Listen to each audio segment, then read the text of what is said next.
সারা দেশে এখন আলোচনার কেন্দ্রবিন্দু লেবু। দৈনন্দিন খাবার, সালাদ কিংবা ভর্তার স্বাদ বাড়াতে লেবু বেশ জনপ্রিয়। তবে বিভিন্ন কারণে যদি লেবুর সরবরাহ কমে যায় বা দাম বেড়ে যায়, তাহলে এর বিকল্প কি হতে পারে, এই নিয়ে সাধারণ মানুষের আগ্রহ বাড়ছে। চিকিৎসা বিজ্ঞানের ভাষায় লেবু মূলত ভিটামিন সি এর একটি গুরুত্বপূর্ণ উৎস।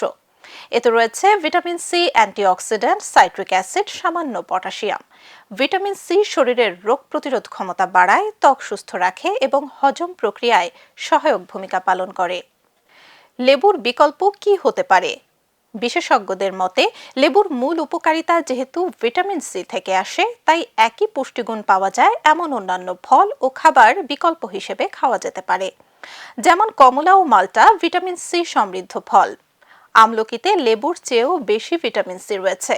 পেয়ারা রোগ প্রতিরোধ ক্ষমতা বাড়াতে কার্যকর। বাতাবি লেবু স্বাদ ও পুষ্টিতে লেবুর কাছাকাছি। টমেটোতে মাঝারি মাত্রায় ভিটামিন সি পাওয়া যায়। অবাক হলেও সত্যি, কাঁচামরিচে প্রচুর ভিটামিন সি থাকে।